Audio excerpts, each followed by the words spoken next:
Hi everyone, welcome to join to learn app.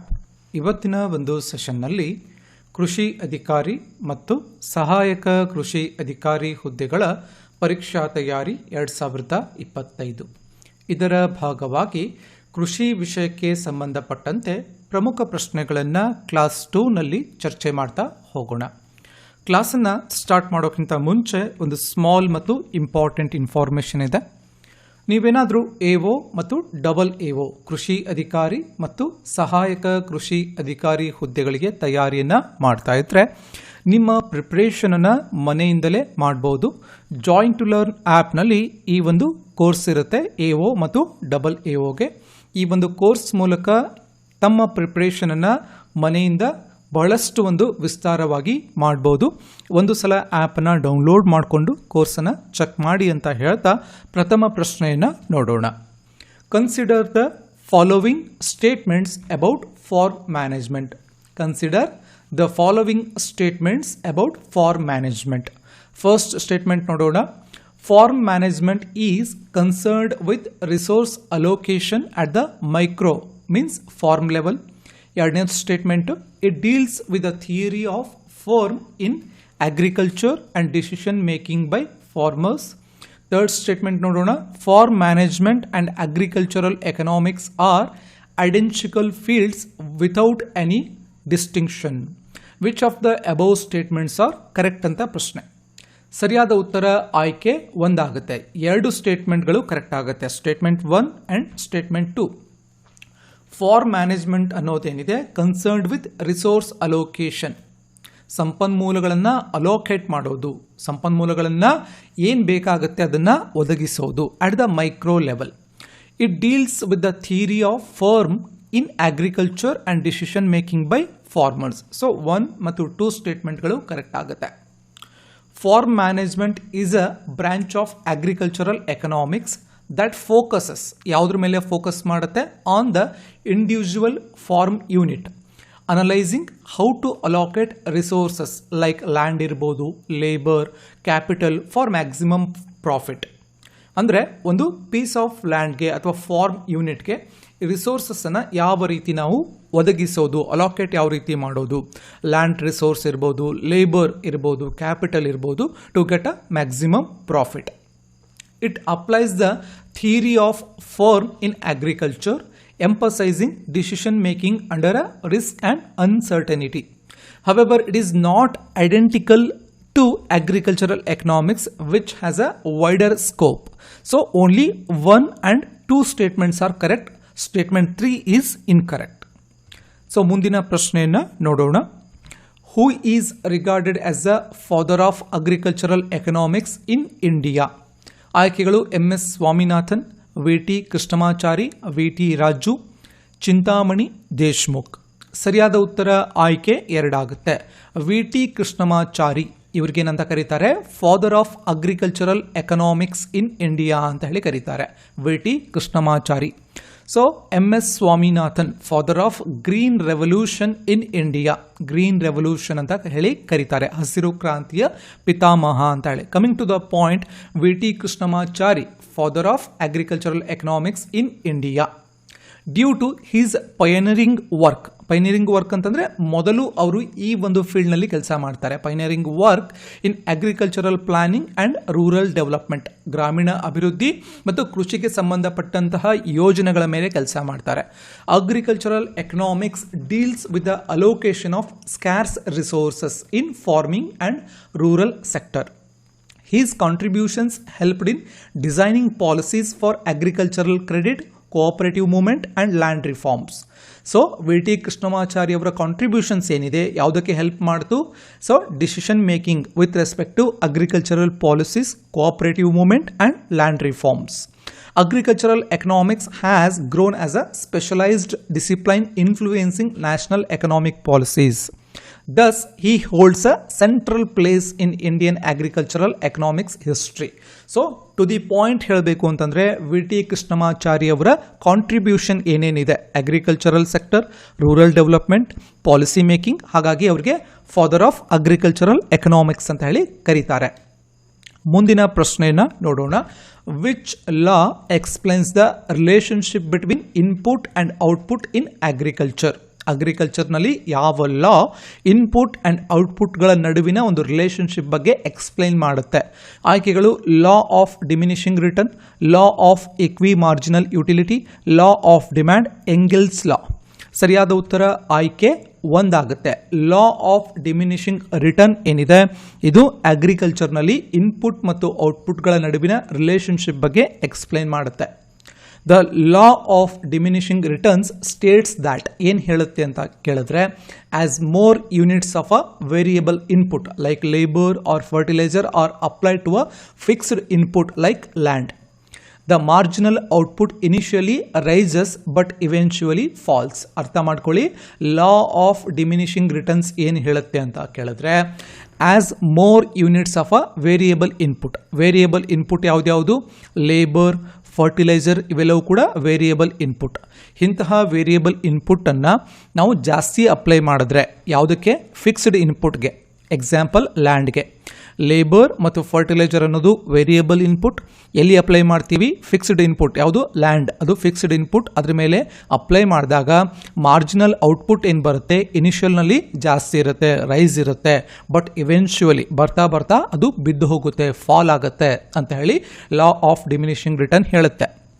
This law is important in agriculture because land is fixed and additional inputs cannot indefinitely increase the production.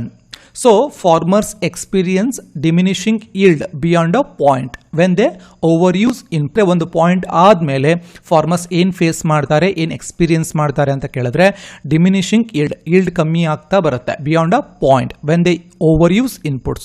This principle helps in deciding the optimum use of resources. ಈ ಒಂದು ಲಾ of diminishing return ಅಗ್ರಿಕಲ್ಚರ್ನಲ್ಲಿ ಯಾಕೆ use ಆಗುತ್ತೆ ಅಂತ ಕೇಳಿದ್ರೆ, optimum use of resources, ಯಾವ ರೀತಿ ರಿಸೋರ್ಸಸ್ಸನ್ನು effectively use ಮಾಡ್ಕೋಬೇಕು ಅಂತ ಹೇಳಿ ನಮಗೆ ಹೇಳುತ್ತೆ, ಹೆಲ್ಪ್ ಮಾಡುತ್ತೆ. ಮುಂದಿನ ಪ್ರಶ್ನೆಗೆ ಹೋಗೋಣ. Which of the following is an example of a subsistence farming economy? ಆಯ್ಕೆಗಳು: production mainly for export, large scale mechanized farming mainly for family consumption, use of high yielding varieties. ಸರಿಯಾದ ಉತ್ತರ ಆಯ್ಕೆ 3 ಆಗುತ್ತೆ. ಸೊ ಇಲ್ಲಿ ಎಕ್ಸಾಂಪಲ್ ಯಾವುದು subsistence ಫಾರ್ಮಿಂಗ್ಗೆ ಅಂತ ಕೇಳಿದ್ರೆ, farming mainly for family consumption, ಕುಟುಂಬಕ್ಕೆ ಪೋಷಣೆ ಮಾಡೋಕೆ ಏನು ಫಾರ್ಮಿಂಗ್ ಮಾಡ್ತೀವಿ, ಕೃಷಿಯನ್ನು ಮಾಡ್ತೀವಿ, that is the example of subsistence farming ಆಗುತ್ತೆ. Subsistence farming is a traditional form of agriculture where farmers ಏನು ಮಾಡ್ತಾರೆ, ಗ್ರೋ ಕ್ರಾಪ್ಸ್, ಬೆಳೆಗಳನ್ನು ಬೆಳೀತಾರೆ. Primarily for household consumption, not for sale. ಮಾರಾಟಕ್ಕೆ ಬೆಳೆಯನ್ನು ಬೆಳೆಯೋದಿಲ್ಲ, ಕುಟುಂಬದ ಪೋಷಣೆಗೆ ಬೆಳೆಯನ್ನು ಬೆಳೀತಾರೆ. It is common in rural and underdeveloped economy. So ಗ್ರಾಮೀಣ ಭಾಗದಲ್ಲಿ ಮತ್ತು ಹಿಂದುಳಿದ ಆರ್ಥಿಕತೆ ಇರುವಂತಹ ಪ್ರದೇಶದಲ್ಲಿ ಈ ಒಂದು ಫಾರ್ಮಿಂಗ್ ಕಾಮನ್ ಆಗಿ ಕಂಡುಬರುತ್ತೆ. This system uses simple tools, family labor and traditional methods with low productivity. ಇಲ್ಲಿ ಇನ್ಪುಟ್ನಲ್ಲಿ ಫ್ಯಾಮಿಲಿ ಲೇಬರ್ಸ್ ಇರ್ತಾರೆ. ಸೊ ಹಾಗೆ ಔಟ್ಪುಟ್ನಲ್ಲಿ ಇವನ್ ಪ್ರೊಡಕ್ಟಿವಿಟಿ ಕೂಡ ಲೋ ಇರುತ್ತೆ. Unlike commercial farming, profit is not a main motive. ಅವರ ಮೋಟಿವ್ ಇರೋದಿಲ್ಲ, ಪ್ರಾಫಿಟ್ ಇರೋದಿಲ್ಲ, ಕೇವಲ ಕುಟುಂಬದ ಪೋಷಣೆ ಮಾತ್ರ ಅವರ ಆದ್ಯತೆ ಇರುತ್ತೆ. So this concept is central in agricultural economics as it affect food security and rural livelihood. ಮುಂದಿನ ಪ್ರಶ್ನೆಯನ್ನು ನೋಡೋಣ. Engel's law in agricultural economics is related to ಅಂತ ಪ್ರಶ್ನೆ. ಆಯ್ಕೆಗಳು: farm productivity, proportion of income spent on food, law of demand, marginal productivity of labour. ಸರಿಯಾದ ಉತ್ತರ ಆಯ್ಕೆ 2 ಆಗುತ್ತೆ. ಅಗ್ರಿಕಲ್ಚರಲ್ ಎಕನಾಮಿಕ್ಸ್ನಲ್ಲಿ ಎಂಗೆಲ್ಸ್ ಲಾ ಯಾವುದಕ್ಕೆ ಸಂಬಂಧಪಡುತ್ತೆ ಅಂತ ಕೇಳಿದ್ರೆ, proportion of income spent on food ಇದಕ್ಕೆ ಸಂಬಂಧಪಡುತ್ತೆ. Engel's law states that as household income increases, the proportion of income spent on food decreases even if absolute spending on food increases. This law is very important in agricultural economics for understanding consumer demand pattern. ಅಂದರೆ ಏನು ಹೇಳುತ್ತೆ ಅಂತ ಕೇಳಿದ್ರೆ, house hold income increase ಆದರೂ ಕೂಡ the proportion of income spent on food decrease ಆಗುತ್ತೆ, even if absolute spending on food increases. This law is very important in agricultural economics for understanding consumer demand pattern. It explains why richer economies spend more on luxury goods and services while poor household spend a higher share on food. ಈ ಲಾ ಏನು ಹೇಳುತ್ತೆ, rich people ಜಾಸ್ತಿ ಎಲ್ಲಿ spend ಮಾಡ್ತಾರೆ, luxury goods ಮತ್ತು services ಮೇಲೆ maximum ಅವರು pay ಮಾಡ್ತಾರೆ, ಸ್ಪೆಂಡ್ ಮಾಡ್ತಾರೆ. ಬಟ್ ಪುವರ್ ಫ್ಯಾಮಿಲೀಸ್ ಏನು ಮಾಡುತ್ತೆ, ಅವರು ಫುಡ್ ಮೇಲೆ ಜಾಸ್ತಿ ಪೇ ಮಾಡ್ತಾರೆ ಅಥವಾ ಸ್ಪೆಂಡ್ ಮಾಡ್ತಾರೆ. ಬಿಕಾಸ್ ಅವ್ರಿಗೆ ಸರ್ವೈವಲ್ ಆಗೋಕ್ಕೆ ಬೇಸಿಕ್ ಬೇಕಾಗಿರೋದು ಫುಡ್ ಆಗಿರುತ್ತೆ. It is widely used in poverty analysis and consumption studies. Poverty analysis, ಬಡತನವನ್ನು ಇಲ್ಲಿ ನಾವು ಸ್ಟಡಿ ಮಾಡಬೇಕಾದ್ರೆ, ಬಡತನದ ಬಗ್ಗೆ ನಾವು ಒಂದು ಸಂಶೋಧನೆ ವಿಶ್ಲೇಷಣೆ ಮಾಡಬೇಕಾದ್ರೆ ಈ ಒಂದು ಎಂಗೆಲ್ಸ್ ಲಾವನ್ನು ಯೂಸ್ ಮಾಡ್ತಾರೆ. ಮುಂದಿನ ಪ್ರಶ್ನೆಯನ್ನು ನೋಡೋಣ. The green revolution in India is primarily associated with. ಆಯ್ಕೆಗಳು: agricultural credit reform, introduction of high yielding varieties, farm mechanisation only, organic farming practices. ಸರಿಯಾದ ಉತ್ತರ ಆಯ್ಕೆ 2 ಆಗುತ್ತೆ, introduction of high yielding varieties. Green revolution in India began in 1960. 1960ರ ದಶಕದಲ್ಲಿ ಆರಂಭ ಆಗುತ್ತೆ, mainly in Punjab, Haryana, UP. It was characterised by the introduction of HYV ಅಂತ ಕರಿತೀವಿ, ಹೈ ಈಲ್ಡಿಂಗ್ ವೆರೈಟೀಸ್ ಅಂತ. Seeds, use of chemical fertiliser ಮಾಡ್ತಾರೆ, ಪೆಸ್ಟಿಸೈಡ್ಸ್ ಯೂಸ್ ಮಾಡ್ತಾರೆ, ಇರಿಗೇಷನನ್ನು ಯೂಸ್ ಮಾಡ್ತಾರೆ. This revolution increased food green production. Green revolution ಏನು ಮಾಡ್ತು, total food green production increase ಮಾಡ್ತು. ಅದರಲ್ಲೂ ಕೂಡ especially wheat and rice. Making India self sufficient. It is a landmark in agricultural economics, showing how technological changes can transform production and rural economics. ಮುಂದಿನ ಪ್ರಶ್ನೆಯನ್ನು ನೋಡೋಣ. ಇದೊಂದು statement based ಪ್ರಶ್ನೆ ಆಗಿರುತ್ತೆ. So first statement ನೋಡೋಣ. Consider the following statements about demand for agricultural product. First statement, demand for agricultural product is generally price elastic because substitutes are widely available. ಎರಡನೇದು, Engel's law states that as household income increases the proportion of income spent on food decreases. ಮೂರನೇ statement, agricultural commodities often face inelastic demand due to their essential nature. Which of the above statements are true? ಸರಿಯಾದ ಉತ್ತರ ಆಯ್ಕೆ 2 ಆಗುತ್ತೆ. Statement 2 and 3 ಏನಿದೆ ಅದು correct ಆಗುತ್ತೆ. Engels law states that, previous question ಅಲ್ಲಿ Engels ಲಾ ಬಗ್ಗೆ ನಾವು ಡಿಸ್ಕಸ್ ಮಾಡಿದ್ವಿ. As household income increases, the proportion of income spent on food decreases. Agricultural commodities often face inelastic demand due to their essential nature. Which of the above statements are correct ಅಂತ ಇಲ್ಲಿ ಪ್ರಶ್ನೆ. So 2 ಸ್ಟೇಟ್ಮೆಂಟ್ಗಳು correct ಇರುತ್ತೆ, 2 and 3. Demand for agricultural product is usually price inelastic because food is a basic necessity and substitutes are limited. Example, rice and wheat. Engel's law explains that as income rises, income ಹೆಚ್ಚಿಗೆ ಆದಂತೆ the share of expenditure on food fall. Food ಮೇಲೆ expenditure ಏನು ಮಾಡ್ತೀವಿ ಅದು ಕಮ್ಮಿ ಆಗುತ್ತೆ.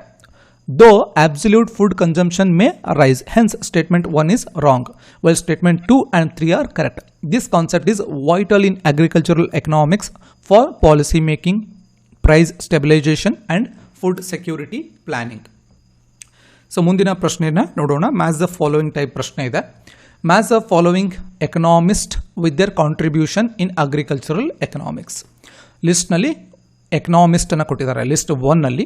List 2ನಲ್ಲಿ ಕಾಂಟ್ರಿಬ್ಯೂಷನನ್ನು ಕೊಟ್ಟಿದ್ದಾರೆ. So TW ಸ್ಕ್ವಿಡ್ಜ್, Amartya ಸೇನಾ, ರ್ಯಾಗ್ನರ್ ಫ್ರಿಶ್, ಥಿಯೋಡೋರ್ ಸ್ಕ್ವಿಡ್ಜ್. ಇದಕ್ಕೆ ಸರಿಯಾದ ಉತ್ತರ ಏನಾಗುತ್ತೆ ಅಂತ ಕೇಳಿದ್ರೆ ಆಯ್ಕೆ 1 ಆಗುತ್ತೆ. A, TW ಸ್ಕ್ವಿಡ್ಜ್. ಏನು ಕಾಂಟ್ರಿಬ್ಯೂಷನ್ ಇದೆ ಈ ಎಕನಾಮಿಸ್ಟ್ದು ಅಂತ ಕೇಳಿದ್ರೆ, so transforming traditional agriculture.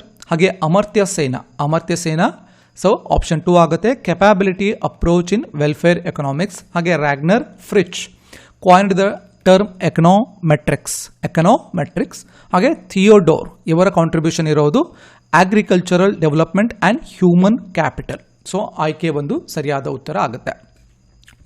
TW Squidge, famous for his book Transforming Traditional Agriculture, which emphasized productivity in traditional farming. ಅದೇ ರೀತಿ ಅಮರ್ತ್ಯ ಸೇನಾ introduced the capability approach, linking development to freedoms and entitlements and freedoms.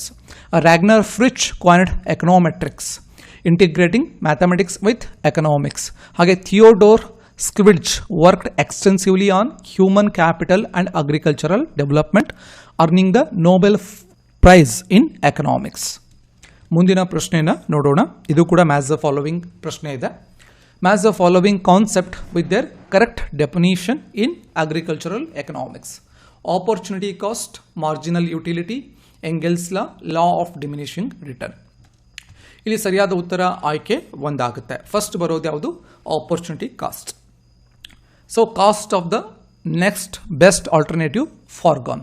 ಅದೇ ರೀತಿ marginal utility, the additional satisfaction gained from consuming one more unit of a good. ಹಾಗೆ Engel's law ಇದೇನು ಮಾಡುತ್ತೆ? As income rises proportion of income spent on food declines. Law of diminishing return ಇದೇನು ಹೇಳುತ್ತೆ ಅಂತ ಕೇಳಿದ್ರೆ, successive application of inputs eventually yields lower additional output.